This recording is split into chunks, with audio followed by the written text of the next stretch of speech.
Mae drysau'r auditoriwm bellach ar agor. Mae'n amser i chi fynd i'ch seddi.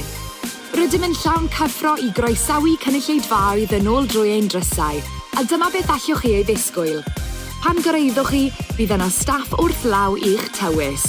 At ddibynion profi olrhain a diogelu, bydd gofyn i chi sganio ap Covid y GIG. Gofynnwn i chi wisgo mwgwd wrth ymweld â Fenyw Cymru mwyn sicrhau amgylchedd mor ddiogel a phosib i'r holl ymwelwyr a'r staff.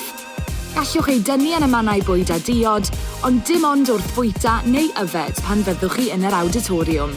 Nid oes yn rhaid gwisgo mwgwd os ydych chi'n iau na 12 oed neu wedi eich eithrio. Bydd yno unedau glanhau dwylo yma ac acw yn yr adeilad ac rydym yn eich annog i'w defnyddio'n aml, yn enwedig felly wrth ddod i mewn i'r adeilad a chyn i chi fynd i'ch sedd yn yr auditoriwm. Mae modd talu'n ddigyswllt ym mhob bar a chiosg. Mae pobman yn yr auditoriwm a blaen y tîm cael ei glanhau'n drylwyr. Sicrhewch eich bod wedi lawrlwytho'ch docyn cyn dod i'r theatr. Fyddewch o hyd iddo yn yr e-bost i gadarnhau. Gallwch ddangos y tocyn ar eich ffôn symudol heb gorfod ei argraffu. Mae liftiau ar gael i gwsmeriaid. Edrychwn ymlaen yn arw at eich gweld yn fuan. Helpwch ni i gadw pawb yn ddiogel yn Fenyw Cymru.